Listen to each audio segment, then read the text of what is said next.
¿Es la lucha contra el cambio climático una oportunidad para las empresas? ¿Conseguir parar la emergencia climática es una oportunidad para muchas compañías? Hablamos con Loreto Ordóñez, CEO de Engie España. Desde el año 2011 es consejera delegada para las actividades de generación y gestión de energía de la compañía en nuestro país. En 2014 amplió sus responsabilidades, integrando en un mismo grupo toda la actividad de Engie en España. También es consejera no ejecutiva de diversas empresas como CLH, Exolum y Gestam. Loreto, ¿qué tal? Pues estupendamente. Encantada de estar aquí contigo, Iñaki, en otro formato distinto y encantada de colaborar con la UNIR en esta experiencia para un poco compartir mi experiencia como CEO. Qué bien. Loreto Ordóñez es consejera delegada de Engie España y además pues es una de las directivas de referencia no solo en el ámbito de la energía, sino también por su trayectoria de saber hacer bien las cosas en compañías muy exigentes. Nos acompaña hoy también Loreto, nuestros alumnos. La UNIR es importante precisamente por sus alumnos y son dos alumnos que han cursado el MBA de la UNIR, Sara y Daniel, bienvenidos. Muy buena. Gracias. Sara Reno es italiana, pero vive en España y después de hacer el MBA de la UNIR, pues trabaja en Volvo Penta. Y Daniel Ruiz es ingeniero y trabaja en Toyota Motor y tiene a su cargo un equipo de 13 personas. ¿Cómo ves? Vamos a tener la oportunidad de charlar con gente que tiene esa capacitación y que además tiene una experiencia industrial, algo que para ti no es en nada ajeno. Vamos a comenzar precisamente hablando de tu trayectoria, porque desde muy joven has tenido posiciones directivas, has tenido que asumir responsabilidades, muchas veces muy exigentes. Por tanto, si echas la vista atrás y repasas toda esa trayectoria, ¿crees que ha cambiado los requerimientos para ser directivo? ¿Crees que en estos años, desde que tú empezaste, se pide diferentes cosas para tener posiciones como tienes ahora de consejera delegada?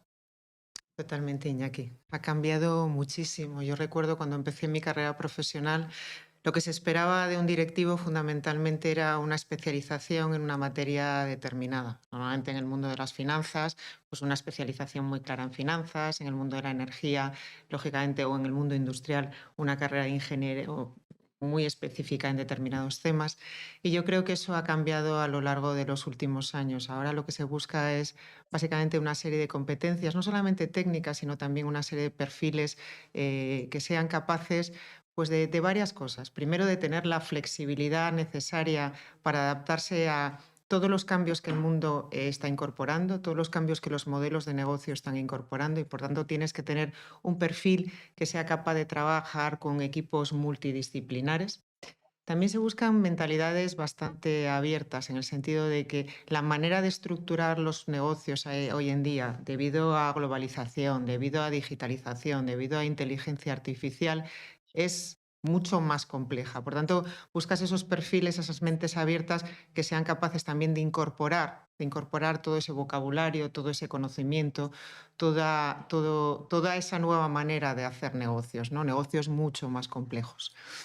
El perfil del directivo hoy en día o el perfil del líder también es un perfil, yo te diría que tiene que tener una manera de comunicarse muy clara, una manera de comunicarse muy directa, una manera de comunicarse muy clara respecto al mundo exterior, de tal manera que genere relaciones con todo ese mapa de stakeholders o de grupos de interés, sean clientes, sean proveedores, sean administraciones públicas, sean en general gobiernos, pero también de cara a la propia organización para pasar una visión clara sobre cuál es la estrategia, cuál es el plan de acción, cómo efectivamente el modelo de negocio de la organización tiene que estar cambiando y por qué. Es muy importante el tema de comunicación brutal hoy en día. Si realmente los modelos de negocio son cada vez más complejos y cada vez estamos viviendo en una situación de mucha más entropía, necesitamos a la gente decirle dónde está el norte para decirle cómo hay que remar y en qué dirección hay que remar. Por tanto, todo lo que tiene que ver con comunicación muy importante. Ujú. Y otra cosa que yo creo que es muy importante en las grandes corporaciones hoy en día es también ese layer o esa capacidad de inteligencia emocional. Y cuando digo inteligencia emocional es, vuelvo a decir, situaciones mucho más complejas, negocios mucho más difíciles de estructurar, necesidad, por tanto, de perfiles multidisciplinares que necesitas incorporar en esos proyectos. Todos esos perfiles necesitan estar integrados. Y no es lo mismo integrar diferentes nacionalidades, diferentes conocimientos, diferentes culturas. Hoy en día es mucho más complejo. Por tanto, ese layer de inteligencia, yo te diría, inteligencia corporativa, pero Ujú. inteligencia emocional, de integración de equipos, es absolutamente necesario. Por tanto, volviendo a tu pregunta inicial, sí que ha cambiado muchísimo en los últimos años. Y, por supuesto, además necesitas un nivel de conocimiento en el campo en el que estés. Pero todas esas capas adicionales de flexibilidad, de capacidad de estructuración, de inteligencia emocional, etcétera, etcétera, se añaden a ese conocimiento de base que tienes que tener. Has citado varias veces en esta interesante reflexión la palabra visión. Este Mm. ciclo precisamente se titula así, Visión CEO. ¿Cuál es tu visión alrededor de esta idea que parece contraintuitiva de que el cambio climático puede ser una oportunidad económica? Porque parece que de una manera pues espontánea nos sale que esto supone una carga para las compañías e incluso también para los ciudadanos. ¿Nos puedes ayudar para verlo como una oportunidad? Yo te diría que es una oportunidad primero para el planeta. La primera oportunidad es para el planeta, o sea, porque lamentablemente es que no tenemos un plan B. El tema de la urgencia climática en la que estamos viviendo es absolutamente un gran desafío contra el que hay que luchar. Y yo creo que el gran objetivo de esta generación es dejar un planeta mejor, un planeta vivible para las generaciones futuras. Y por tanto, tenemos que seguir trabajando en transición energética. Por tanto, absolutamente necesario porque, como te decía, no hay un plan B. Después hemos aprendido muchas cosas en los últimos años, es decir, la pandemia ha puesto en valor la necesidad de cuidarnos, de preservar nuestro entorno, de preservar el planeta. Por tanto, eso pone aún más en valor la transición energética. Tercer elemento súper importante es todo lo que tiene que ver con la crisis geopolítica que hemos vivido en los años 2022 y el 2023. ¿Qué hemos aprendido de esa crisis? Hemos aprendido que es absolutamente necesario tener una soberanía energética y tener autonomía estratégica, porque si no, la volatilidad que viviremos en los mercados financieros y los mercados de commodities cada vez será mayor y cada vez será menos gestionable por nosotros, ¿no? Por cada uno de los estados. Por tanto, la necesidad de incorporar transición energética es absolutamente necesaria. Es cierto, esa transición energética al principio incorporaba un montón de tecnología Ujú. poco madura y de ahí se ha quedado un poco la necesidad de subsidios, de ayudas, de soportar todo ese desarrollo tecnológico. Pero yo te diré que ahora mismo estamos en un momento completamente distinto. Ahora hay mucha tecnología renovable, mucha tecnología muy madura que ya no necesita ningún tipo de ayuda ni ningún tipo de soporte y que te diré más, el último informe de la Agencia Europea de la Energía del mes de junio básicamente dice lo contrario a lo que me estás diciendo. Dice que si no seguimos trabajando en transición energética, los precios eléctricos, los precios de commodities seguirán subiendo en el futuro. Por tanto, la transición energética debería de ser no solamente affordable, como dicen los ingleses, no solamente aceptable desde un punto de vista económico, sino algo muy importante a día de hoy para Europa. Debería de ser la palanca para no solamente transicionar energéticamente, sino construir una Europa mucho más industrial de la que tenemos a día de hoy. Nos está pidiendo paso Sara y Daniel, nuestros alumni del MBA de la UNIR, para participar en esta conversación. Sara, tienes la palabra. Sí, muchas gracias. Una pregunta que tenía era si hubo algún momento o decisión clave que tomaste en tu carrera que terminó siendo un punto de inflexión y te llevó hacia la dirección de liderazgo.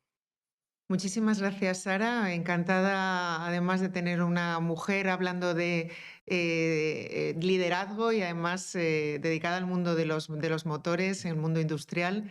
encantada de hablar contigo.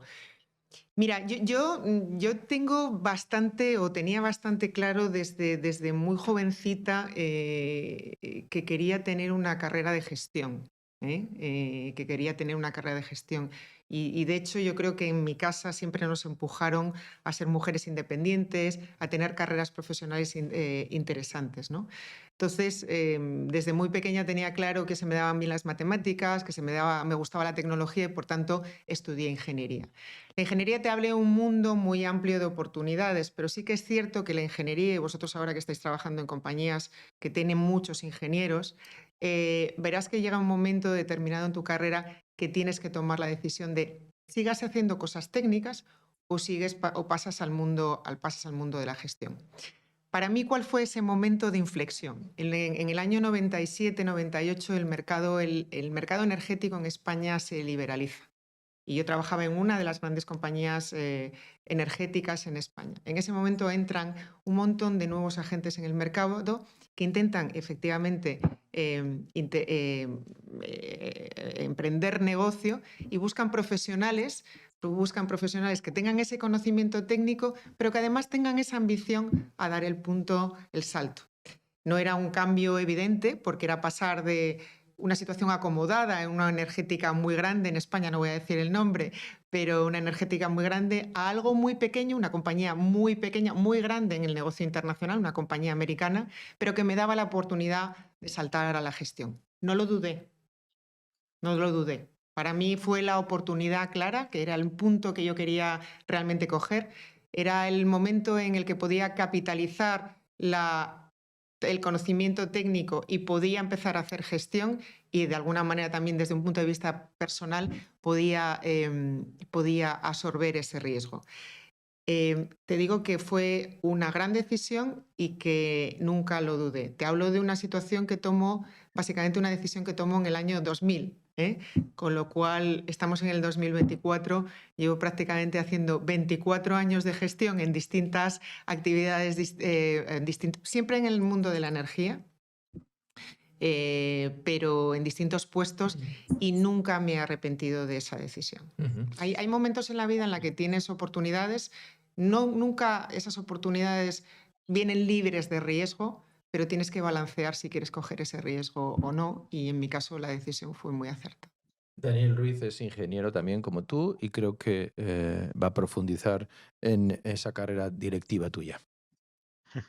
Sí, has hablado mucho de decisiones estratégicas y me gustaría saber también cuál ha sido una de esas decisiones estratégicas importantes que has tomado y cómo ha impactado directamente en la dirección de tu empresa. A ver, a ver qué podemos Pues sacar por mira, allí. he tomado muchas decisiones estratégicas en estos años, ¿no?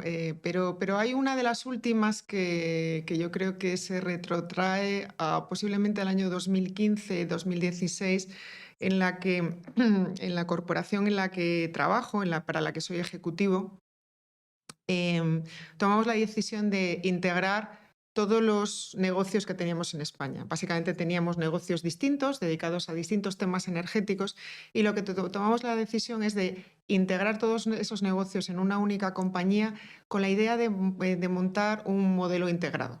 ¿Y por qué modelo integrado? Porque lo que creíamos sobre todo era en la capacidad de diferenciarnos de cara al cliente industrial. Nosotros avanzábamos que la transición energética no iba a tener lugar solamente en grandes corporaciones y en grandes proyectos de generación, sino que esa transición energética tenía que bajar a la industria. Y la manera de bajar a la industria y de capitalizar todo ese conocimiento de cara al cliente industrial era cómo podíamos encapsular desde el diseño, desde la ingeniería, desde la instalación, desde la gestión de commodities, desde la financiación, de tal manera que pudiéramos darle a ese cliente industrial un abanico completo de soluciones que definieran esa ruta a la descarbonización. Todo ese abanico completo de soluciones lo teníamos en distintas empresas que cada una de ellas hacían ingeniería, hacían instalación, hacían trading, hacían otro tipo de cosas, y que eran rentables. Pero creímos que la manera de diferenciarnos y, por tanto, de mejorar nuestro posicionamiento de cara a ese cliente industrial que creíamos que entraba en esa ruta o en esa necesidad de descarbonización era, de alguna manera, montar todo ese modelo integrado. Y la realidad es que ha salido muy bien.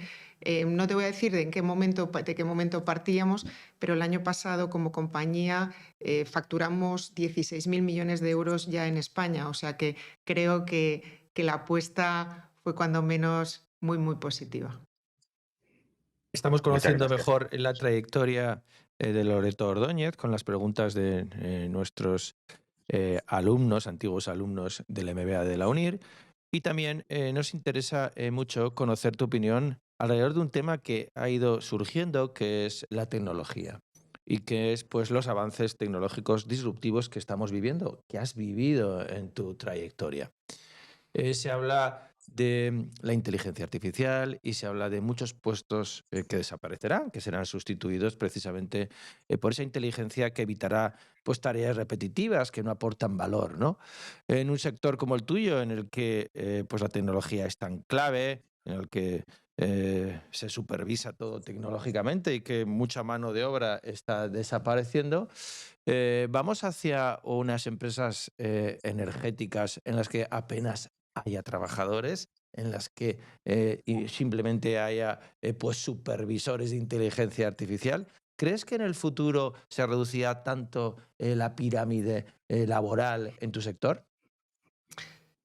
Pues mira, yo creo que la digitalización, las tecnologías de la información, la inteligencia artificial está cambiando claramente la manera en la que trabajamos en todos los sectores, pero desde luego hay sectores claros, es decir, el sector industrial, el sector financiero, el sector energético, está cambiándolo de una manera radical. Todos nosotros, y otros sectores, pero creo que esos tres sectores, de una manera muy, muy importante, ¿no? El sector de la logística también. em, todos estos sectores lo que están buscando es cómo apalancar un mejor rendimiento de sus instalaciones a través de de alguna manera, todos estos nuevos competencias Ujú. de digitalización, de inteligencia artificial para gestionar sus activos, ¿no? Y el mundo energético no es distinto. El mundo energético, sobre todo para todo lo que tiene que ver con supervisión de instalaciones en remoto, para todo lo que tiene que ver con modelos predictivos a la hora de evitar o ser capaz de predecir fallos, sobre todo fallos de operación, fallos de mantenimiento, está trabajando y ha avanzado mucho en este sentido. Y esto está generando un mejor rendimiento de todos los activos. Nosotros, como Engie, claramente estamos en eso, sobre todo en todos nuestros activos renovables, en todos los activos en general, pero en los activos renovables también, y yo creo que prácticamente todas las utilities. ¿Hasta qué punto eso va a sustituir la capa humana? Para nada. O sea, yo lo que creo es que avanzaremos a un modelo en el que la gestión humana tendrá que colaborar o tendrá que incorporar todas estas competencias y que los modelos de negocio cambiarán, pero al mismo tiempo lo que veo es que a día de hoy, toda esa gestión se está incorporando fundamentalmente en temas muy repetitivos. Pero lo que sí que es cierto es que al mismo tiempo están apareciendo otros muchos puestos de trabajo. Todo lo que tiene que ver con inteligencia artificial, todo lo que tiene que ver con gestión de base de datos, todo lo que tiene que ver con sistemas complejos. Es decir, buscaremos otros perfiles y otras competencias absolutamente distintas, ¿eh? Y al final, todo lo que tiene que ver con estrategia, con gestión de equipos, con gestión de clientes, eso, de momento, yo no veo que la inteligencia artificial no supla. Por tanto, veo más bien una evolución, veo un sistema de colaborativo con todas estas nuevas capacitaciones que tendremos a futuro, pero no veo la desaparición claramente de carga humana. Vamos a seguir hablando de personas y de industria. Y Sara Reno va a hacerte una pregunta en ese ámbito. Sí, exacto. Loreto, durante estos 24 años de gestión que has tenido, seguramente habrás afrontado un momento de incertidumbre de la industria, del mercado. Lo que quería preguntarte es qué habilidades consideras clave para poder adaptarse a estos cambios rápidos del mercado.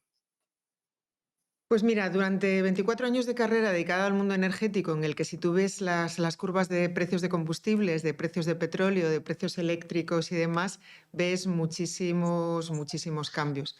Yo te diría que el gran cambio de los últimos años, todo tiene que ver con transición energética. O sea, yo empiezo mi carrera profesional hablando de generación eléctrica y hablando de gestión del mundo eléctrico, del mundo energético, en un perfil térmico, y básicamente a día de hoy todo lo que hablo es de descarbonización y de renovables, ¿no? Entonces, ese momento en el tiempo en el que se produce ese cambio de pasar de térmico a pasar a descarbonizado, en el que tengo CO2 al que no quiero para nada CO2, es un momento muy importante, es un momento importante en todas las corporaciones y lógicamente en todos los profesionales, porque requiere que nos reciclemos, entre otras cosas, porque requiere que incorporemos otras competencias. Y esas competencias pasan desde un punto de vista tecnológico, es decir, tienes que pasar de grandes instalaciones industriales o de la gestión de grandes instalaciones industriales, instalaciones térmicas, a otro tipo de proyectos, proyectos mucho más modulares y con otro tipo de tecnologías.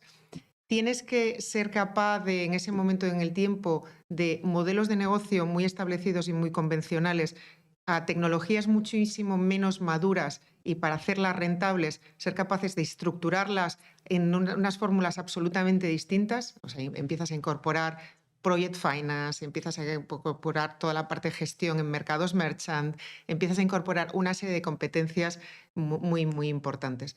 Yo te diría que hay dos temas importantes. Ahí tienes, primero, que hacer un ejercicio de humildad y decir, oye, lo que viene no lo conozco y por tanto todo lo que viene de atrás me sirve para capitalizar en ello, pero tengo que incorporar, tengo que ponerme de nuevo a reciclarme y a estudiar en toda esta tecnología que viene. Y la segunda cosa muy importante que es en una estructuración muchísimo más compleja de proyectos, tengo que ser capaz de tener equipos mucho más multidisciplinares de los que tenía hasta ahora. A incorporarme de buenos compañeros de viaje y de gente que efectivamente me ayude a estructurar esos modelos complejos. Yo te diría que esas son las dos grandes lecciones de vida que yo he vivido y que yo daría a futuro. Escuchando a Loreto Ordóñez entendemos el éxito, ¿verdad?, de tu gestión en las últimas 2 décadas.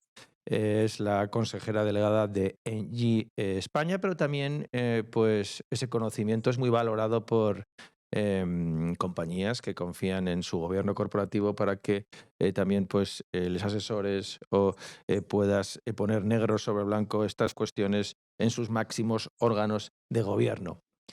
Pero a pesar de la claridad de tus ideas, el futuro es incierto. E incluso, pues, si pensamos en los actores políticos, públicos, en la regulación, pues no tenemos claro pues que este futuro pues sea previsible, ¿no? Es muy voluble, pues las regulaciones, las normativas, digamos, los planes públicos cambian mucho. ¿Cómo gestionáis este cambio, ¿no? ¿Cómo de difícil es tener una visión, así se llama nuestro ciclo, tener una visión a largo plazo, mantenerse, digamos, constante y fiel y coherente a esa visión? ¿Cómo lo haces? ¿Cómo hacen compañías como la tuya? Pues efectivamente es difícil, es difícil. Creo claramente en el tema de tener una visión, o sea, tener un objetivo en el largo plazo. Nuestro objetivo como compañía hoy en día es básicamente descarbonizar todo nuestro portfolio, pero también ayudar a nuestros clientes a definir esa ruta hacia la descarbonización. Queremos llegar a la neutralidad en carbono para el año 2045, con lo cual te puedes imaginar que una compañía que tenía inicialmente un corazón gasista, para llegar a ese objetivo está poniendo muchísimo recurso en marcha.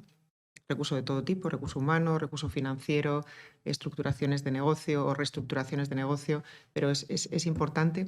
Pero yo creo que mencionas un tema muy relevante y es, una cosa es que tú tengas la visión a largo plazo y otra cosa es que en mi negocio, que no es un negocio de infraestructuras, en una parte, sobre todo en la parte de generación liberalizado, en la parte de trading liberalizado, pero altamente regulado, tienes que ser capaces de adaptarte a todas las incertidumbres que a día de hoy hay en el mercado. Y tú has mencionado algunas, pero yo te mencionaría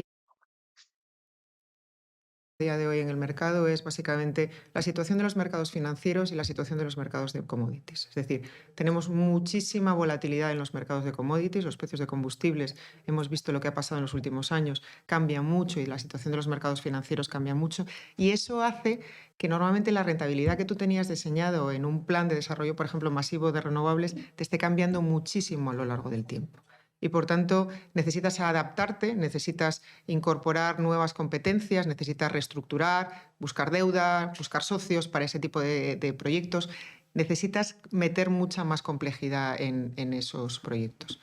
Segundo tema importante es la situación, yo creo que geopolítica que estamos viviendo en los últimos años. Desde 2022 y el año 2023 han sido escenarios muy, muy extremos, no tanto solamente por el impacto en los mercados financieros y de commodities que mencionaba antes, pero también por otras muchas cosas. Es decir, empezamos a hablar de temas como seguridad de suministro, pero empezamos a hablar de temas como problemas de cadenas de suministro. Es decir, oye, ya no éramos capaces de poner en marcha determinados proyectos en un momento determinado en el tiempo porque había un colapso en las cadenas de suministro. Por tanto, la manera en la que compras, la manera en la que gestionas a tus suministradores cambia continuamente y cambia de una manera absolutamente radical. Hay otro tema importantísimo y es la regulación. Es decir, juegas en mercados, como te digo, liberalizados, pero altamente regulados, sobre todo en grandes infraestructuras energéticas, en los que básicamente el regulador pues básicamente te cambia las reglas del juego. Y tienes que estar de una manera muy proactiva, trabajando, hablando con el regulador para ser capaz de anticipar, si es posible, y ser capaz de adaptar tus modelos de negocio a todos esos cambios regulatorios. Entonces, importantísimo tener visión, pero importantísimo tener cintura, tener flexibilidad para seguir efectivamente todos esos cambios e ir adaptando tu modelo de negocio sin perder esa visión a largo plazo, pero adaptándolo en el corto plazo. Entonces, ¿eso qué hace? Eso hace también que como corporación estés cambiando mucho, Iñaki. Estés cambiando a un modelo en el que la estructuración de los proyectos es mucho más compleja y, sobre todo, la parte que tiene que ver con gestión de riesgos es aún mucho más compleja. Es decir, porque la globalización, entre otras cosas, te abre un mapa de riesgos brutal. Y entonces tienes que tener equipos de gestión de riesgos muy hábiles y muy flexibles para ser capaces de adaptarte en todo momento. Loreto nos te está dando una lección de ambidestreza, cómo manejar las dos manos, una mano que te lleva a tener el rumbo fijo en una visión, pero a la vez otra mano que te exige estar muy atento y gestionar los momentos y ser muy permeable a lo que está pasando en cada circunstancia. ¿Hay alguna empresa, Loreto, algún directivo o directiva que te ha inspirado durante tu carrera? ¿Hay alguna figura en la que te hayas fijado? Quizás incluso hasta algún mentor en el que te ha ayudado a orientar tu carrera durante estos años. Pues yo te diría que muchos. O sea, yo te diría que no se construye una carrera profesional a largo plazo si no te acompañas de buenos compañeros de viaje. Y cuando digo buenos compañeros de viaje, hablo no solamente en el mundo profesional, sino también en el mundo personal. Una carrera directiva como la mía no se materializa si no tienes un mapa de, de gente a tu alrededor que incorpora, que te ayuda. Y esa ayuda puede ser tanto mentores, que efectivamente, y no tiene por qué ser exactamente tu jefe directo, sino gente con la que trabajas y que te ayuda a incorporar nuevos conocimientos, nuevas vivencias, nuevas maneras de entender los modelos de negocio. Te hablo también de compañeros, gente de tu día a día de trabajo que que es absolutamente necesario. Es decir, los proyectos hoy en día no se materializan solamente con una persona, es un sumatorio de profesionales que al final hacen realidad el proyecto. Por tanto, absolutamente imprescindible todos esos colegas de trabajo. Y tercer tema importante, lógicamente, es qué soporte familiar, personal y demás tienes a la hora de materializar una carrera. Una carrera como esta no se improvisa, no se improvisa y necesitas que todos esos mentores, todos esos colegas, todas esas familia, amigos cercanos puedan entender que tú tienes una visión, que tienes un plan de carrera y que todo el mundo de alguna manera esté dispuesto a colaborar en ese plan de carrera. Por tanto, si me permites, no te voy a decir una persona, te voy a decir que hay mucha gente detrás de Loreto Ordóñez. Lo cuenta con una tranquilidad y con una clarividencia, ¿verdad? Que no puede obviar que detrás hay mucho esfuerzo, hay muchos sacrificios y no existe solo pues un mérito individual, sino un mérito que ya él lo ha situado también en varios ámbitos en el que sin duda el personal familiar también ha sido una palanca de desarrollo. Estamos terminando y vamos a hacerlo con el concurso de Sara y Daniel. Daniel, ¿cómo estás viendo esta última intervención? ¿Te ha inspirado? La verdad es que la visión que tiene Loreto es impresionante, ¿no? Se ve cómo se adaptan tanto a los cambios, a las innovaciones que vienen. Ha comentado cosas como las restricciones o las nuevas eh, restricciones de, por ejemplo, de la Comunidad Europea, que son, tenemos que estar adaptándonos a los cambios rápido, drásticamente, la parte de riesgo. La verdad es que muy, no- muy enriquecedor lo que es la conversación que estamos teniendo con Loreto. Muchas gracias. Estupendo. Vamos a por tu última pregunta, Daniel. Gracias. Sí, me gustaría saber un poquito también cuáles son los perfiles. Has hablado anteriormente de los perfiles que buscas, un poquito con la parte de comunicación, pero también qué parte de formación estás buscando, ¿no? Y cómo en la empresa estáis haciendo una llamada a estos perfiles para que sea más atractiva, ¿no? Para ellos. Y cómo también haces que el conocimiento no se vaya, haciendo que las personas aguanten dentro de la empresa. Yo creo que la parte de perfiles, Daniel, o la parte de gestión de equipos posiblemente sea la parte más con mayores desafíos hoy en día del directivo, ¿no? Yo estoy convencida en la necesidad del conocimiento, pero estoy convencida en la necesidad de perfiles multidisciplinares. Es decir, para estructurar proyectos complejos necesitas que la gente tenga vivencias distintas y perspectivas distintas a la hora de estructurar esos proyectos. Y por tanto, para mí es muy importante a la hora de atraer talento el hecho de que la gente tenga la competencia técnica que se le presupone, pero también tenga ese tipo de perspectivas distintas, ¿no? Entonces, en eso trabajamos de una manera importante. Trabajamos también de una manera importante en la necesidad de reciclar también esos perfiles. Es decir, al final el negocio energético, el negocio de infraestructuras que yo conozco o el negocio industrial en los que estoy en consejos de administración, son negocios que están cambiando y están cambiando continuamente en el tiempo. Y por tanto es muy importante que los perfiles se vayan adaptando y se vayan reciclando. Y entonces es muy importante que la cultura corporativa primero comunique la necesidad de una formación continua, que dé ese soporte corporativo para que la gente también se vaya formando, pero también inspirar de alguna manera a los profesionales que trabajan con nosotros a que tienen que seguir reciclándose de una manera continua, porque al final es lo que está pasando a día de hoy. El mundo cambia y la tecnología cambia a tal velocidad que por mucho que las corporaciones pongamos a disposición de los profesionales, tiene que haber esa semilla dentro del profesional de decir, oye, yo necesito formarme de manera continua, ¿no?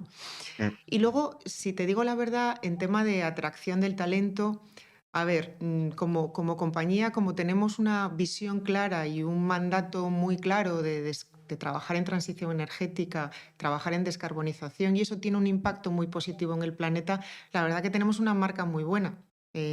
Tenemos una marca muy buena y eso atrae mucho talento. Eso atrae a día de hoy mucho talento, sobre todo yo lo veo muy, muy claro en las generaciones, en las nuevas generaciones, ¿no? La gente busca efectivamente ese impacto positivo en el planeta, ¿no? Y ofrecemos Oportunidades, yo te diría que en todos los sectores, en todos los perfiles, o sea, oportunidades para financieros, pero también muchas oportunidades para ingenieros, pero también muchas oportunidades para otros puestos corporativos como legales, como de recursos humanos. Al final estamos creciendo tantísimo que estamos ofreciendo grandes oportunidades, yo te diría que prácticamente a todos los perfiles. Pero vuelvo a insistir mucho, la marca y la visión que como compañía tenemos es muy potente a la hora de atraer talento.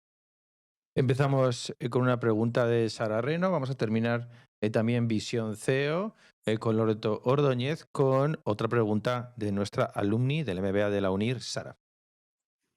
Sí, Loreto, esta es una pregunta muy sensible para mí, muy importante para mí. Quería saber tu opinión sobre el por qué hay tan pocas mujeres en puestos de dirección y si hay algo que las mujeres jóvenes que aspiran a puestos de liderazgo pueden hacer para cambiar esto. Si nos puede dar algún consejo. Uy, esto es una pregunta compleja y además repetitiva en muchos foros. Efectivamente, Sara tiene razón, todavía hay pocas mujeres en puestos directivos. Y yo no te diría que hay una única razón. Creo que hay una combinación de razones que tiene que ver con la educación, que tiene que ver con los sesgos, que tiene que ver también con las corporaciones, ¿eh? Si empiezo por la educación, creo que hay todavía un gap educacional importante, ¿eh? Si me permites, yo creo que las mujeres hemos avanzado muchísimo en temas educativos en los últimos años, pero sí que es cierto que cuando entras en carreras que tienen que ver con ciencia, con tecnología, con ingeniería, con matemáticas, ahí todavía hay muy pocas mujeres. Y son perfiles a día de hoy muy demandados. Yo estoy en la Real Academia de Ingeniería y una de las cosas que en el Consejo Mujer e Ingeniería y una de las cosas que miramos es básicamente cuántas mujeres estudian ingeniería. Y es preocupante, porque en lugar de crecer, decrece el número de mujeres que estudian ingeniería cuando cada vez es más demandado. Yo creo que hay un estereotipo social de cuál es el rol de la mujer todavía y las mujeres cuando tienden hacia carreras técnicas buscan más todo lo que tiene que ver con carreras biosanitarias más que con tecnológicas todavía y eso creo que como sociedad tenemos que seguir avanzando en ello. Creo que luego también hay un sesgo a la hora de, en las corporaciones, sobre todo en las corporaciones industriales, el entender cuál es el perfil de liderazgo que una mujer puede aportar en determinadas compañías industriales. Y yo creo que es un sesgo eh, posiblemente no intencionado, pero es un sesgo que tenemos y que hay veces que limita bastante el posicionamiento de una mujer en un rol directivo, sobre todo en compañías industriales. Pero también te diría, Sara, que hay una cosa que depende de nosotras, ¿eh? Y que tenemos que mejorar. Y es que nosotras tenemos que mejorar en algo que es networking, es decir, cómo mejorar nuestra red de contactos. Es decir, realmente las mujeres prestamos de momento todavía poca atención a esos temas. Ser a lo mejor un poco más ambiciosas en el sentido de levantar la mano. Oye, yo tengo los mismos derechos que el señor que tengo enfrente compitiendo conmigo para este mismo puesto. Y yo veo, en general, que nosotras levantamos mucho menos la mano. Entonces, en ese sentido, tenemos que seguir trabajando de una manera importante. Y luego, un comentario ya, y eso es una recomendación, hay corporaciones que tienen más claro el tema de la diversidad entendida de una manera general, no solamente diversidad de género. Entonces, es más fácil moverse dentro de esas corporaciones o ascender dentro de esas corporaciones siendo mujer. Yo creo que esa es un poco la recomendación que te puedo dar, pero estoy segura que tendrás éxito. Muchísimas gracias, Loreto. Qué maravilla, pues, cómo transmites con sencillez, con esa tranquilidad, conceptos tan complejos, situaciones de tanta incertidumbre como las que vivimos. Estate segura que vamos a escuchar muchas veces esta sesión. A Sara y a Daniel también muchísimas gracias por vuestras preguntas, por vuestros comentarios y a todos los que nos habéis seguido en esta edición de Visión CEO. Muchísimas gracias también por vuestra atención. Os animamos a que sigáis muy pendientes de siguientes capítulos de este ciclo. Hasta pronto.